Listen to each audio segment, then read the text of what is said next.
Good morning, students. Class 9th, chapter number 3, History, Nazism and Rise of Hitler.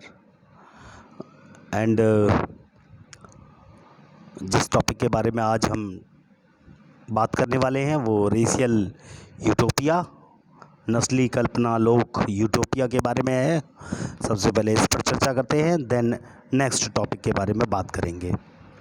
तो सबसे पहले students, utopia ये क्या है? यूटोपिया, जब युद्ध चल रहा था उस युद्ध में नाज़ी अपना जो दूसरों के प्रति जो भी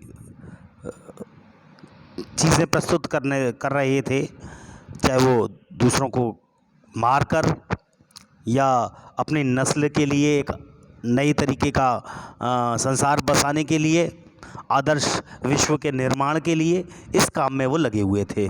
सभी नाज़ी जनसंहार कर रहे थे, लोगों को लगातार मारे जा रहे थे और युद्ध एक ही सिक्के के दो पहलू बनते चले गए थे।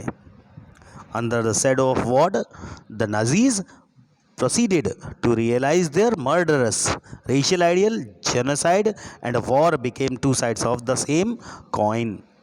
पराजित पोलैंड पूरे तरीके से नष्ट कर दिया गया था। Poland was annexed to Germany.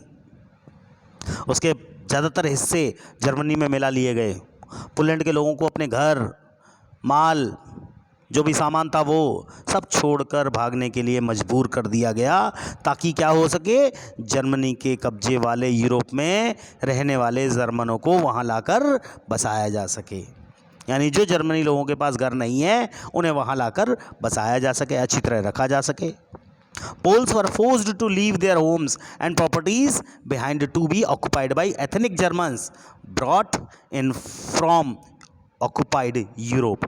Poles were then herded like cattle in the other part called the general government, the destination of all undesirables of the empire.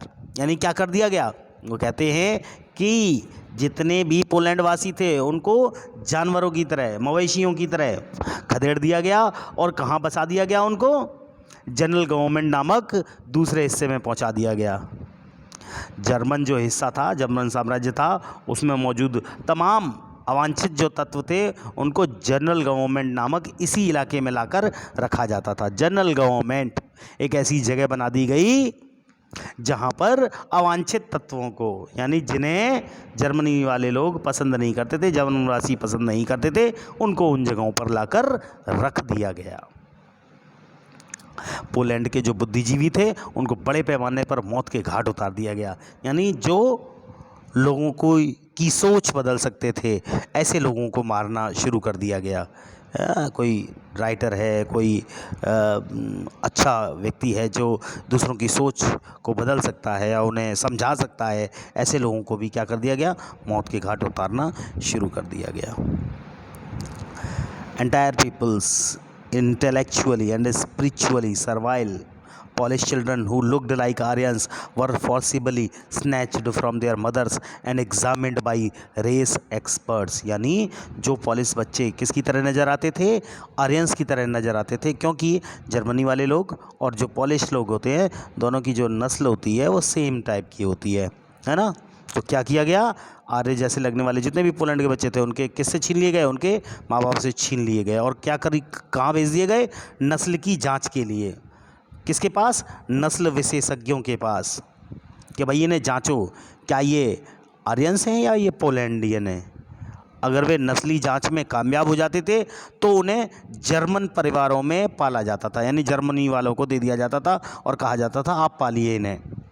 और अगर ऐसा नहीं होता था, ऐसा लगता था कि ये जर्मनी वासी नहीं है, ये पोलैंडियन है, तो क्या किया जाता था? उन्हें कहाँ डाल दिया जाता था?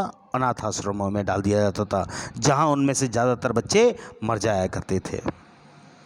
If they passed the race test, they were raised in German families, and if not, they were deposited in orphanages, where most perished.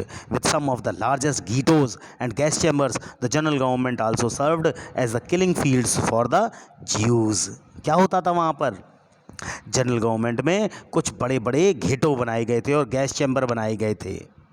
वहाँ क्या किया जाता था, यहूदियों को बड़े पैमाने पर मार दिया जाता था। समझ रहे हैं आप? देखिए ये है गैस चैम्बर, एक ऐसी गाड़ी जिसके द्वारा लोगों को, रेल का डब्बा है, इसके द्वारा लोगों को इसमें बिठाया जाता था, भूसी की तरह भर दिया जाता था और इसे कहाँ ले जाया जाता था, उन गैस चैम्बर्स तक ले जाया जाता था जहाँ पर वो गैस चैम्बर्स बने हुए थे, तो इन्हीं के द्वारा वहाँ उन्हें पहुँचा दिया जाता था। तो ये सिलसिला था, इस तरीके से लोगों को इन जगहों पर ले जाया जाता था, इनसे काम किए करवाए जाते थे।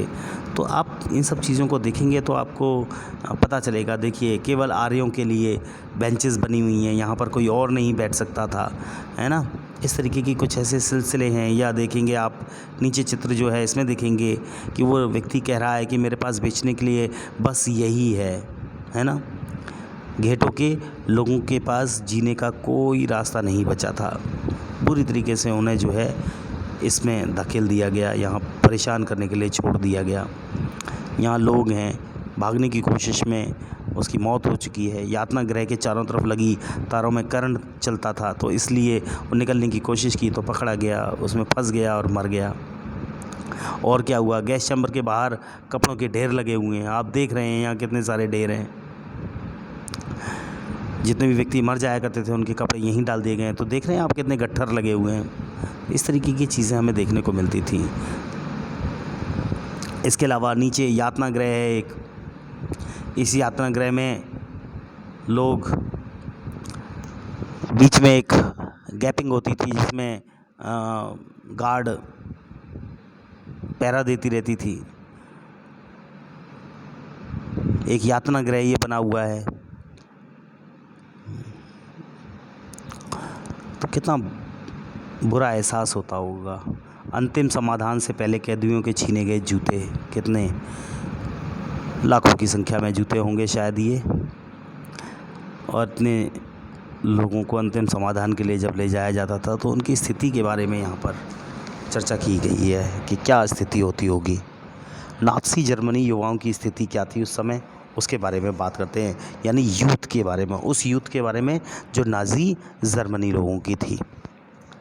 ठीक, तो स्टूडेंट्स, युवाओं में हिटलर की दिलचस्पी जो थी ना, एक जुनून भरा हुआ था उनके अंदर, ऐसी जुनून एक हद तक पहुंच चुका था। उसका ये मानना था कि एक शक्तिशाली नाज़ी समाज अगर की स्थापना की जा सकती है ना, तो बच्चों की जो विचारधारा है उस विचारधारा में उस नाज़ी विचारधारा की घुट्टी पिलाना बहुत ज़्यादा ज़रूरी है। पेट की गड़बड़ हो जाए तो दादी माँ की घुट्टी पिलाई जाती है, 102 साल की बुढ़िया की घुट्टी, ऐसी घुट्टियाँ चला करती हैं। तो ये घुट्टी जो है ना, नाज़ी विचारधारा की घुट्टी थी। हिटलर मानता था कि अगर बच्चों को अच्छा बनाना है तो उन्हें इस विचारधारा से जोड़ना ज़रूरी है। इसके लिए स्कूल के भीतर और बाहर दोनों जगहों पर बच्चों पर पूरा नियंत्रण बहुत ज़्यादा आवश्यक है। तो Nazi society could be established only by teaching children Nazi ideology. What happened in schools, क्या होता था उन स्कूल्स में अंडर नाज़िज़्म, नाज़िज़्म के अंतर्गत क्या हो रहा था। तमाम स्कूलों में all schools were cleansed and purified. क्या किया जा रहा था, उनको सफाई किया जा रही थी। किस चीज़ की सफाई, शुद्धिकरण किया जा रहा था स्कूलों में। कैसे शुद्धिकरण, यानी जो जर्मन वासी हैं वही पढ़ेंगे, बाकी और कोई यहाँ नहीं पढ़ेगा। या जो पढ़ाने वाले टीचर हैं वो भी कैसे होने चाहिए, वो जर्मन वासी होने चाहिए, वो पोलैंडियन नहीं होने चाहिए, वो जिप्सी नहीं होने चाहिए, वो यहूदी नहीं होने चाहिए। तो यहूदी लोगों को या ऐसे लोगों को राजनीतिक रूप से अविश्वसनीय दिखाई देने वाले ऐसे शिक्षकों को पहले तो नौकरी से हटा दिया जाता था और बाद में क्या किया जाता था, उन्हें मौत के घाट उतार दिया जाता था। This meant that teachers who was used or seen as politically unreliable were dismissed. Children were first segregated. Germans and Jews could not sit together or play together. Subsequently, undesirable children, Jews, the physically handicapped, gypsies were thrown out of schools, and finally in the 1940s they were taken to the gas chambers. और last में उन्हें gas chamber में धकेल दिया गया। पहले तो नौकरी से हटाया गया शिक्षकों को, बाद में मार दिया गया, बच्चों को अलग अलग बिठाया जाता था। जर्मनी यहूदी बच्चे एक साथ बैठ नहीं सकते थे, एक साथ खेल कूद नहीं सकते थे। अवांछित जितने भी लोग थे, चाहे वो यहूदी हों, चाहे वो जिप्सी के बच्चे हों, चाहे वो विकलांग बच्चों को स्कूलों से निकाल दिया जाता था। मैंने बताया कि ऐसे बच्चों को बाद में 1940s के आसपास गैस चैम्बर्स में झोंक दिया गया, उन्हें वहाँ जाकर मार दिया गया। अच्छे जर्मन जो बच्चे हुआ करते थे, उन नाज़ी शिक्षा की प्रक्रिया से उनको गुजरना पड़ता था। उनकी विचारधारा का प्रशिक्षण होता था कि उनके विचार कैसे बदले जाएं। Good German children were subjected to a process of Nazi schooling, a prolonged period of ideological drilling. एक लंबी प्रक्रिया होती थी। स्कूली पाठ्यक्रम में जो पुस्तकें पढ़ाई जाती हैं उनको नए तरीके से वहाँ लिखा गया। यार बोला ये जो लिखा हुआ है ना, ये बात बेकार लिखा हुआ है, इसमें ये पता नहीं क्या खोखली शिक्षा देते हैं, इसको हटाओ, इसमें नई तरीके से इसे लिखना शुरू करो। और नस्ल के बारे में प्रचारित नाज़ी विचारों को सही ठहराने के लिए, यानी कि नाज़ी जो विचार है वो बिल्कुल सही हैं, इसके लिए उन्होंने क्या किया, नस्ल विज्ञान नाम से एक नया विषय, एक नया सब्जेक्ट उस पूरे पाठ्यक्रम में शामिल कर दिया। School text books were rewritten, racial science was introduced. कौन सी साइंस? Racial science. समझते हैं ना रेशियल साइंस? मैंने अभी आपको बताया, ऐसी साइंस जो नस्ल विज्ञान पर आधारित थी, was introduced to justify Nazis' ideas of race. Stereotypes about Jews were popularized even through maths classes. Children were taught to be loyal and submissive, hate Jews, worship Hitler. German बच्चों को सिखाया जाता था, बच्चों को क्या, कि वफादार बने, आज्ञाकारी बने, यहूदियों से नफरत करो, हिटलर की पूजा करो, ऐसे काम सिखाए जाते थे। खेल कूद सिखाया जाता था, लेकिन उस खेल कूद के जरिए भी हिंसा और आक्रामकता की भावना पैदा की जाती थी। स्टूडेंट्स, हिंसा और आक्रामकता, और ये कैसे आती है? ये ऐसे खेलों से आती है जिनमें हिंसा और आक्रामकता दिखाई देती हो। एग्रेशन कहाँ दिखाई देता है? वायलेंस कहाँ पर गड़बड़ होता है? तो कहता है, हिटलर का मानना था कि ही believed that boxing could made children iron hearted, strong and masculine. एक बॉक्सिंग ही ऐसा खेल है, मुक्केबाजी एक ऐसा खेल है जिसके द्वारा बच्चों के अंदर हिंसा और आक्रामकता पैदा होती है। उसका प्रशिक्षण बच्चों को फौलादी बना देता है, फौलादी दिल वाला, ताकतवर, मर्दाना बना देता है, क्योंकि मुंह पर घूंसे पड़ते हैं ना, शरीर पे पड़ते हैं ना दनादन, तो वो क्या बनाता है? इंसान को मर्दाना बना देता है। मर्दाना मीन्स मर्द। तो आप लड़के हो, लड़की नहीं हो, ऐसा कहने की कोशिश की जाती थी। जर्मन बच्चों और युवाओं को राष्ट्रीय समाजवाद की भावना से लैस करने की जिम्मेदारी युवा संगठनों को सौंपी गई थी। युवा संगठन, youth organizations were made responsible for educating German youth in the spirit of National Socialism. 10-year-olds had to enter Jungvolk, यानी 10 साल की उम्र के जो बच्चे थे उसको युंग फोक में दाखिल करा दिया जाता था। युंग फोक संस्था थी एक। फिर 14 साल का बच्चा हुआ तो उस उम्र की बच्चे को, उस उम्र में जितने भी लड़के होते थे उन सभी को नाज़ियों का जो युवा संगठन था जिसका नाम था हिटलर यूथ, उसकी सदस्यता लेनी पड़ती थी। All 14 years of age boys had to join the Nazi youth organization.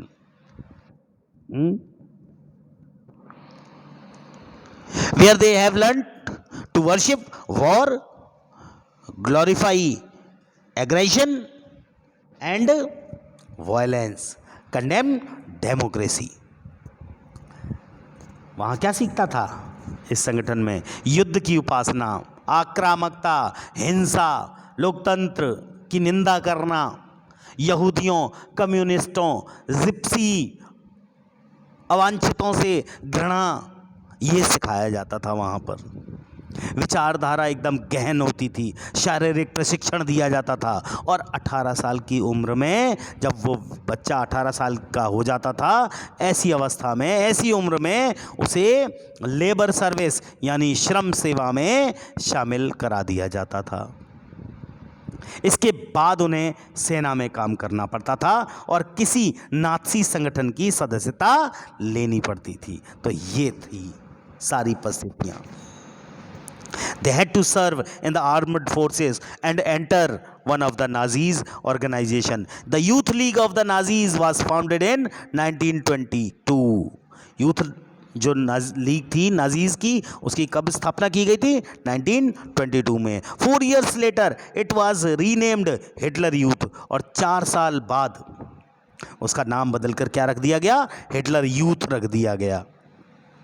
To unify the youth movement under Nazis control. किस कंट्रोल करने के लिए? 1933 तक आते आते इस संगठन में लगभग 12.5 लाख जो बच्चे थे ना, वो इसमें शामिल कर दिए गए थे। 12.5 lakh. Under Nazis control, all other youth organizations were systematically dissolved and finally banned. युवा आंदोलन को नासीवाद के तहत एकजुट करने के लिए जितने भी बाकी सभी युवा संगठन थे, पहले तो उनको खत्म कर दिया गया, भंग कर दिया गया, और बाद में उन पर प्रतिबंध लगा दिया गया। ये कोशिशें की गई। तो स्टूडेंट्स, ये हमारा पॉइंट था नासीवादी सोच को लेकर। नेक्स्ट हमारे जो 2 टॉपिक आएंगे, 3, जिनके बारे में हम चर्चा करेंगे, वो है the Nazi cult of motherhood यानी मातृत्व की नाज़ी सोच, और आर्ट ऑफ प्रोपेगेंडा के बारे में 2 पॉइंट। नेक्स्ट हमारा point ordinary people and the crime against humanity आएगा। और उसके बाद हमारा ज़्यादा कोई ख़ास पॉइंट नहीं है। हम एक पॉइंट और है हमारा उसके बाद, नॉलेज अबाउट द हॉलोकॉस्ट के बारे में। वैसे हॉलोकॉस्ट का भी क्वेश्चन पेपर में आता है 3 नंबर में, तो ये भी हमारे लिए एक इम्पॉर्टेंट टॉपिक होगा। तो उसके बारे में हम नेक्स्ट एपिसोड में चर्चा करते हैं। तो स्टूडेंट्स, तब तक के लिए थैंक यू एवरीवन।